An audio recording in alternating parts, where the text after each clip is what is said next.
سروزیر سربیا الکساندر ووچیچ با وزیر کارهای خارجی آلمان فرانک والتر شتینمایر دورنمای همایش کشورش به نهادهای اروپا را بررسی کرد. در روز دوم نشست سران کشورهای عضو سازمان امنیت و همکاری اروپا در شهر بلگراد، راههای بهبود روابط با کوسوو، سابق ولایت سربیا، بحث شد. 4 روز باز گروه مخالفین حکومت ارمنستان اعتراض به اصلاحات کانستیتوسیونی این کشور را ادامه می‌دهد. این اعتراض 1 دکبر با راهپیمایی به میدان آزادی یریون شروع شده بود.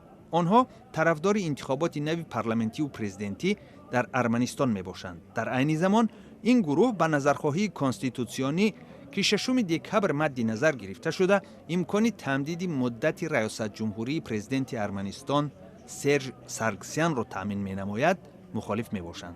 اعتراضگران می‌خواهند 6 دکبر بعد بسته شدن حوزه‌های آوازدهی در نزد قرارگاه حکومت ارمنستان راهپیمایی تشکیل نمایند.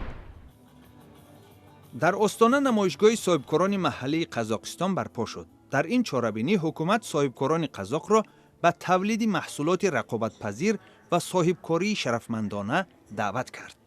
این دعوت بعد از آن صدا داد که بعضی شرکت‌های قزاقی را با فروش شیر بلاروس و ماشین‌های ژاپنی تویوتا همچون محصول صاحبکاران قزاق متهم کردند. 30 نوامبر قزاقستان به عضویت سازمان جهانی تجارت قبول شده است.